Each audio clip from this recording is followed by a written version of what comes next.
Membuat kita agak terkejut ya, terutama saya. Kemarin itu Arema akan lebih bermain mendominasi dan lebih ngotot menyerang. Mereka mampu menciptakan peluang yang banyak.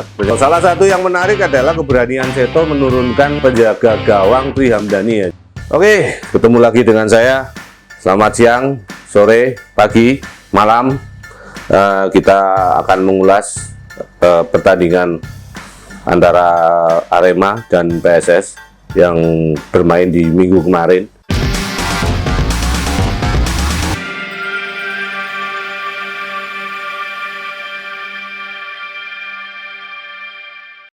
Jadi ada beberapa hal yang menarik di pertandingan itu. Jadi Arema seperti bermain seperti biasanya dan PSS terlihat tidak kesulitan untuk mengambil poin dari Arema. Cuma ada beberapa hal yang coba kita akan sedikit review ya. Dari hasil statistik yang saya terima dari tim Radar Jogja Podcast, ada beberapa hal yang menarik di sini. Jadi ball possession Arema itu ternyata nggak terlalu mutlak atas PSS Sleman. Dari total ball possession di 90 menit itu Arema 51%, sementara PSS 49%. Jadi cuma sedikit saja. Ini tidak menggambarkan jomblangnya kualitas permainan di dua tim ini. Jadi ini menarik. Kemudian ada attempt atau goal chance gitu kan.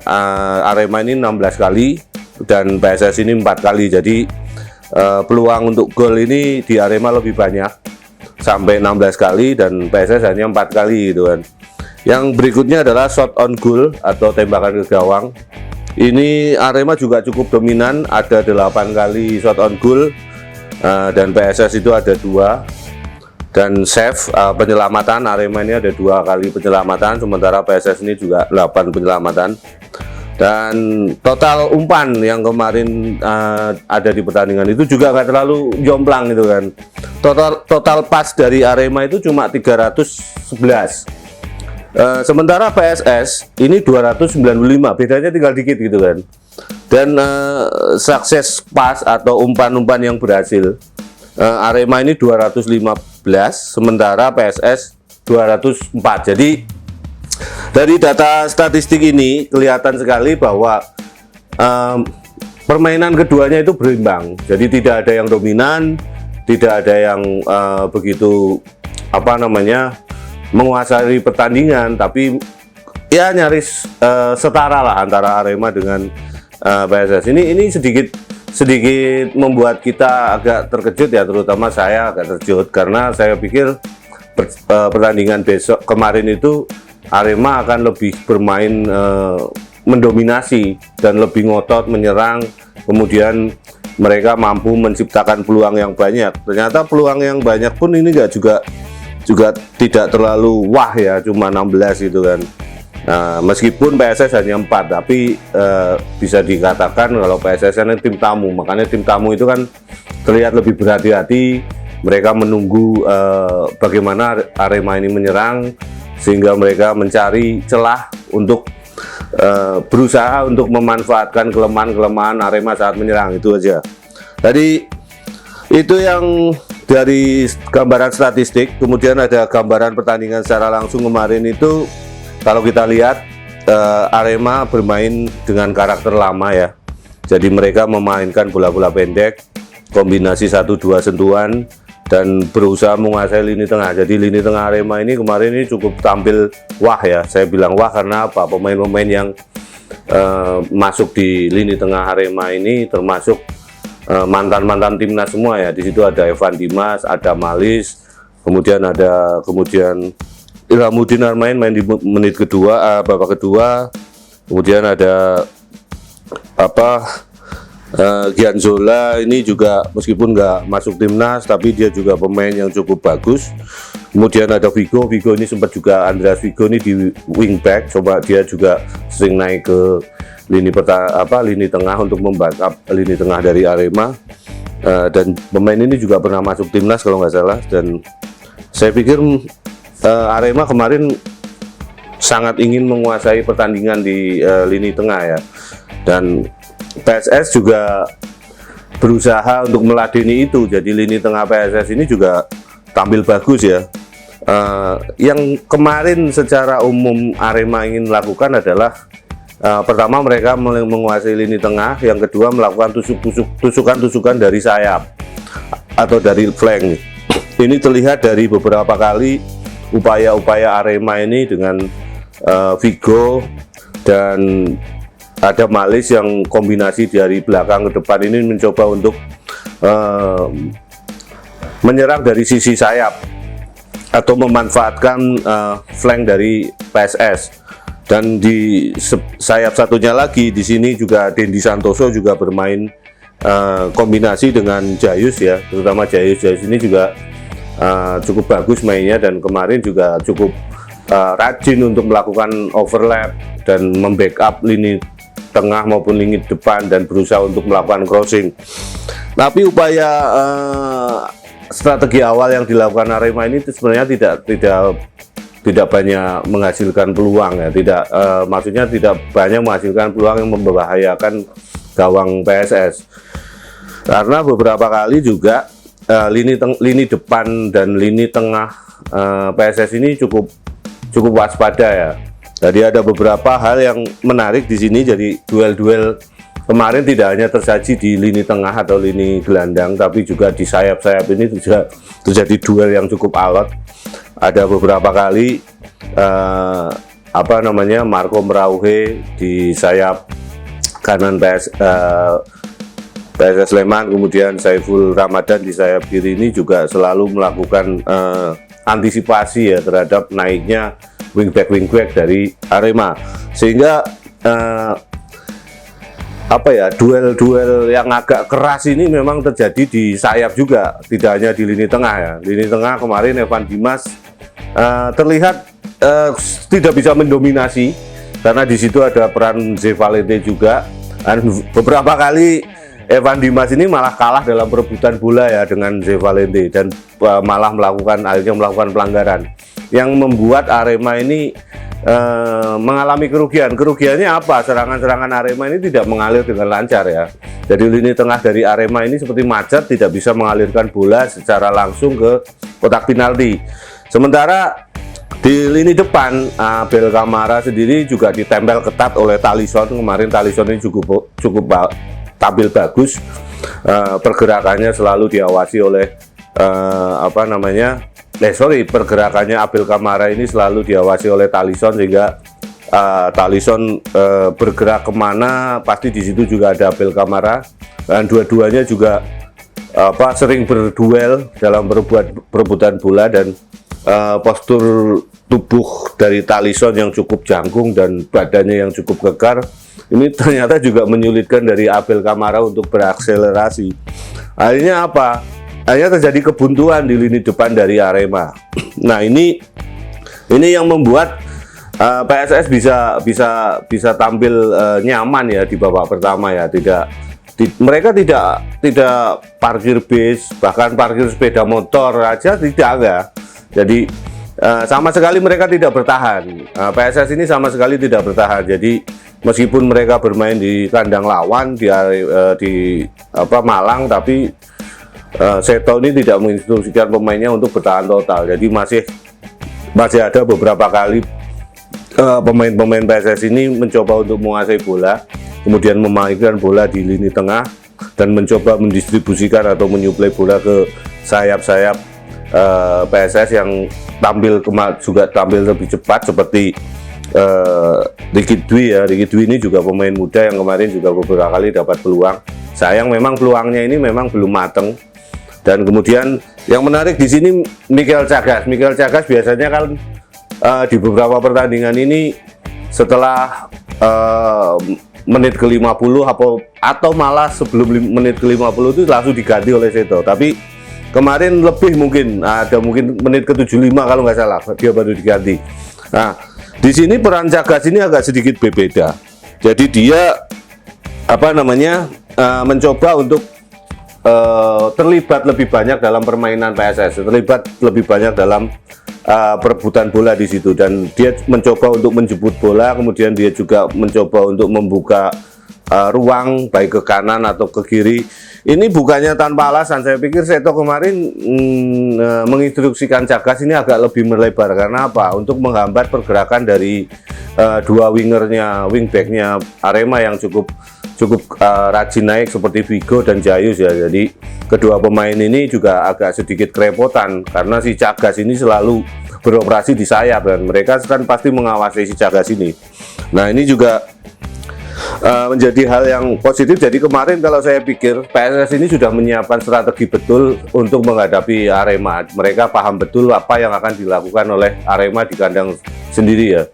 Dan yang paling menarik dari Arema ini adalah kemampuan mereka menyelesaikan peluang dari bola-bola mati atau set piece. Jadi 3 gol Arema ini semuanya dari bola mati kalau nggak salah, semuanya itu dari crossing, baik itu tendangan bebas ataupun dari corner kick. Nah, ini yang diantisipasi betul oleh Seto kemarin. Sebelum pertandingan juga Seto pernah sempat ngomong saat ditanya di press conference bahwa Arema ini punya kelebihan penyelesaian di bola-bola mati, dan Seto secara diplomatis itu malah juga menjawab bahwa itu memang sudah diketahui betul oleh dia dan dia juga akan berusaha untuk mengantisipasi itu. Dan ternyata permainan Arema kemarin tidak berubah ya, sama seperti saat mereka menghadapi PSIS Semarang ataupun saat mereka di pertandingan kedua. Saya lupa menghadapi siapa itu, saya lupa itu. Kalau teman-teman ingat, mohon bisa ditulis di komentar, silakan. Jadi dua pertandingan ini memang cukup menggambarkan seperti apa sih strategi ataupun skema bermain Arema, sehingga ini bisa diantisipasi oleh Seto. Salah satu yang menarik adalah keberanian Seto menurunkan penjaga gawang Tri Hamdani ya. Jadi Tri Hamdani ini baru sekali main kalau nggak salah. Nah, ini bukan tanpa alasan, karena M. Rahman, kiper dari M. Ridwan. Oke, sorry. M. Ridwan dari kiper dari PSS ini juga di pertandingan terakhir menghadapi siapa? Rans. Itu juga 3 kali kebobolan kalau nggak salah. 2 kali kebobolan dari umpan-umpan crossing ini. Nah, ini mungkin ini yang sudah dibaca oleh Seto, sehingga Seto menarik kesimpulan bahwa Ridwan ini agak sedikit kesulitan saat menghadapi bola-bola crossing atau corner, sehingga dia memutuskan untuk mengganti Ridwan dengan Hamdani. Nah, Hamdani ini juga sekali main waktu Piala Presiden kalau nggak salah ya, Piala Presiden kalau nggak salah lawan Persis Solo, dan lawan Persis atau setelahnya, mungkin teman-teman bisa koreksi nanti. Dan dia juga tampil bagus di pertandingan itu, dan mungkin dia juga salah satu kiper PSS yang sedikit kebobolan gitu kan, baik di pertandingan Piala Presiden maupun di Liga Indonesia ini. Jadi kemarin alhamdulillah dia juga sudah bisa mensterilkan gawangnya. Jadi clean sheet kemarin PSS, tidak kebobolan dari Arema, dan ini memang sangat disyukuri ya oleh Seto sendiri, karena ya itu tadi, karena kekhawatiran Seto ini dari umpan-umpan silang ataupun set piece bola matinya Arema. Memang kemarin ada beberapa kali peluang yang muncul yang didapat oleh Arema saat mereka mendapatkan bola-bola mati. Alhamdulillah bisa dimentahkan oleh Hamdani dengan baik. Nah, ini penampilan Hamdani ini juga cukup menarik ya, karena dia bisa bermain tenang dan refleksnya juga bagus. Kalau nggak salah ada 2 atau 3 kali peluang saat dia menepis bola yang mungkin nyaris menjadi gol gitu kan. Dan ini bola sulit karena berawal dari sundulan ataupun syutingan dari jarak dekat. Ini menarik sekali, karena mungkin teman-teman agak sedikit ya. Jadi kalau seorang kiper itu paling sulit ini memang mengantisipasi heading itu paling sulit. Ini paling diwaspadai oleh kiper, karena heading itu sangat sulit ditebak. Beda kalau misalnya tendangan. Kalau tendangan itu head to head 1 lawan 1 antara striker dengan kiper, tendangannya ini masih bisa dibaca gitu kan. Tapi kalau heading, bolanya ditebak kemarin ini agak sulit. Dan ini butuh refleks yang cukup bagus. Nah, ini kemarin Hamdani juga sudah menunjukkan bahwa dia mampu menjalankan tugas itu. Mungkin ini juga, ya saya pikir, saya nggak tahu secara internal di PSS, di manajemen PSS seperti apa. Apakah Ridwan ini apa namanya cedera ataupun dia akumulasi kartu atau apa. Yang jelas kemarin menurunkan Hamdani ini juga sebuah pilihan yang tepat, saya pikir, karena dia tampil bagus dan dia juga tenang di bawah Mistar. Dia mampu mengorganisasi apa namanya lini belakang sehingga tidak gampang diterobos oleh pemain-pemain Arema ya. Terus jadi itu yang mungkin secara umum yang bisa kita lihat dari apa namanya dari pertandingan kemarin. Ada beberapa hal lagi yang mungkin nanti bisa kita sampaikan juga, tambahkan juga dari konklusi dari pertandingan kemarin. Mungkin tambahan 1 poin ini di saat kondisi PSS yang belum memetik poin penuh, saya pikir menjadi hal yang sangat luar biasa ya, sangat positif sekali bagi PSS. Karena apa? 3 kali bermain, 2 kali mendapatkan poin, dan 2 kali poin ini berasal dari laga away. Ini bukan hal yang mudah gitu kan, apalagi di Liga Indonesia ini kan cukup terkenal tim-tim apa namanya tim-tim kandang itu sulit meraih kemenangan saat mereka harus bermain away gitu kan. Nah, ini yang menjadikan poin dari Arema ini sangat penting, apalagi di pertandingan pertama PSS ini kehilangan 3 poin saat menjamu PSM Makassar.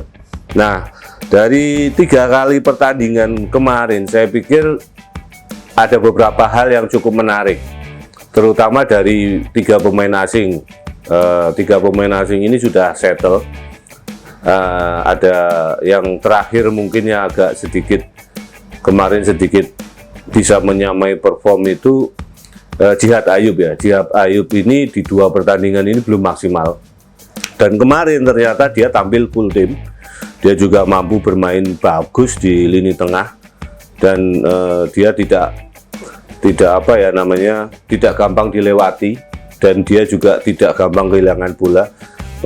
Kemungkinan saya berpikir seperti ini, jadi kemungkinan besar Ayyub ini punya karakter kuat saat menghadapi tim yang memainkan skema permainan bola-bola pendek yang tidak terlalu cepat ya gitu. Jadi Arema ini kemarin juga memainkan skema permainan yang tidak terlalu cepat, sehingga Ayyub ini bisa mengantisipasi dan bisa apa namanya bisa mengcounter semua serangan-serangan dari pemain-pemain Arema, dan beberapa pergerakan pemain Arema yang tidak begitu cepat, yang kecepatan mereka tidak begitu tinggi, mampu diantisipasi oleh Ayyub. Tapi saat menghadapi tim-tim yang punya kecepatan, yang punya pemain-pemain cepat seperti PSM ini, dan kemarin menghadapi Rans yang punya lini tengah cukup cepat, Ayyub ini agak sedikit kesulitan gitu kan. Ayyub ini masih sedikit kesulitan, sehingga kemungkinan apa namanya kita juga harus sedikit bersabar menyaksikan apa namanya penampilan dari Ayyub. Jadi dia masih terus mencoba beradaptasi dengan karakter-karakter tim-tim yang tim di Liga Indonesia ini. Jadi dia agak berbeda memang dengan gelandang-gelandang asing yang dimiliki oleh tim-tim lain yang biasanya didominasi oleh dari pemain-pemain dari Jepang ataupun pemain-pemain dari apa namanya Korea. Jadi mayoritas skill-skill mereka itu tidak begitu tinggi, cuma mereka kuat dalam fisik dan punya kecepatan. Nah, Ayyub ini dia punya skill yang bagus, tapi dia kurang di kecepatan karena memang badannya yang tinggi, pasti dia juga apa namanya, kecepatannya juga tidak bagus. Cuma dia punya teknik dan punya tackle yang bagus sebenarnya. Ya nanti kita nantikan saja lah perkembangan dari pemain ini. Tapi melihat penampilan dia di apa namanya di pertandingan melawan Arema, saya pikir ini menjadi kredit poin juga bagi si Ayub ini. Terus tentang Cagas, saya pikir Cagas masih apa ya namanya, masih belum menemukan performa yang cukup maksimal. Cuma kemarin memang dia lebih bermain ke pinggir ataupun ke sayap karena untuk kepentingan strategi permainan itu kan. Jadi kelemahan dari PSS Sleman ini sepertinya sudah kita bisa lihat semuanya. Kelemahannya itu ada di lini tengah, dan kelemahan ini menjadi sangat klasik ya di Liga Indonesia, karena mayoritas tim-tim di Liga Indonesia ini mayoritas masih bermasalah dengan lini depan ya. Memang ada beberapa tim yang punya lini depan tajam seperti Madura United, kemudian Borneo, dan beberapa tim yang lain. Cuma mayoritas yang lainnya ini juga masih bermasalah dengan lini depannya gitu kan. Nah ini juga saya pikir persoalan ini menjadi renungan kita semua kan. Jadi ini juga pasti sudah dipikirkan oleh Coach Seto, bagaimana lini depan PSS ini bisa tampil lebih bagus, lebih terengginas di pertandingan-pertandingan mendatang. Apalagi ke depan nanti PSS akan bermain kandang menghadapi Barito. Barito ini juga tim yang cukup alot ya, meskipun mereka kalah 0-8 di pertandingan pertama, tapi mereka mampu memenangi duel kandang di Banjarmasin menghadapi sesama tim dari Kalimantan, yaitu Borneo. Padahal Borneo kemarin juga menang cukup telak 4-1 lawan Persib. Nah Persib ini juga tim yang bagus, tapi Borneo ini sekali lagi juga namanya apa ya, menasbihkan diri sebagai salah satu tim yang tampil dengan lini depan paling tajam sekarang gitu kan. Apa ya, bukan paling tajam, salah satu tim yang punya lini depan tajam. Dan PSS juga punya pengalaman yang cukup pahit menghadapi Borneo, 2 kali kalah baik di kandang ataupun di tandang. Nah ini juga pasti akan sedikit mempengaruhi penampilan dari PSS, tapi sekali lagi kalau kita lihat dari seluruh pertandingan yang sudah dimainkan PSS, karakter tim ini sudah mulai terlihat. Seperti yang saya bilang di pertandingan-pertandingan sebelumnya, salah satunya adalah kemauan untuk menang dari pemain-pemain PSS ini nggak pernah kendur gitu kan. Nah, kalau kemarin saya ditanya untuk apa namanya MVP ataupun apa namanya man of the match dari kubu PSS, saya pikir ada di Tri Hamdani ya, kipernya. Karena dia beberapa kali melakukan save yang cukup krusial, dan dia juga tampil tenang di bawah Mistar. Dia mampu mengombandoni lini belakang dengan baik. Dan sebagai catatan, kemarin dari 12 kali corner yang dimiliki oleh Arema, tak satu pun yang bisa dikonversi menjadi gol. Nah padahal Arema ini, saya sekali lagi bilang, tim yang sangat mematikan saat bola-bola corner. Ini salah satu tim yang sangat mematikan saat bola-bola corner. Nah ini yang mampu diantisipasi oleh Tri Hamdani. Nah tapi sekali lagi, kalau man of the match-nya ini kiper, berarti kan secara umum permainan ini memang agak sedikit menyibukkan lini belakang. Jadi lini depan dari PSS ini belum teruji gitu kan. Memang belum teruji. Dari beberapa kali pertandingan kan yang mencetak gol ini rata-rata dari pemain tengah dan belakang. Nah ini menjadi problem seperti yang saya bilang tadi. Ya saya berharap kedepannya Seto selaku juru taktik dari PSS Sleman ini mampu meramu lagi lini depan PSS sehingga menjadi lebih tajam. Kalau untuk tambahan pemain, saya pikir ini sudah close ya, transfer window-nya kemarin tanggal 3 sudah selesai. Jadi untuk tambahan pemain saya pikir tidak mungkin dari pemain-pemain yang ada, stok pemain yang ada kan bisa menaikkan dari level yang junior ataupun dari pemain-pemain cadangan yang belum mempunyai kesempatan untuk tampil gitu kan. Ya semoga aja di lini depan PSS ini semakin tajam sehingga di pertandingan-pertandingan mendatang kita bisa melihat skema permainan PSS yang sudah tersusun baik ini bisa diselesaikan dengan baik juga oleh lini depan mereka. Mungkin itu yang bisa saya sampaikan. Silakan kalau ada yang punya pandangan lain atau punya pendapat yang lain berbeda dengan pendapat kami, silakan bisa tulis di kolom komentar di bawah. Kalau ada yang ingin memberikan masukan, kritik ataupun sanggahan juga silahkan. Kita terbuka, kita sangat welcome dengan adanya kritik dan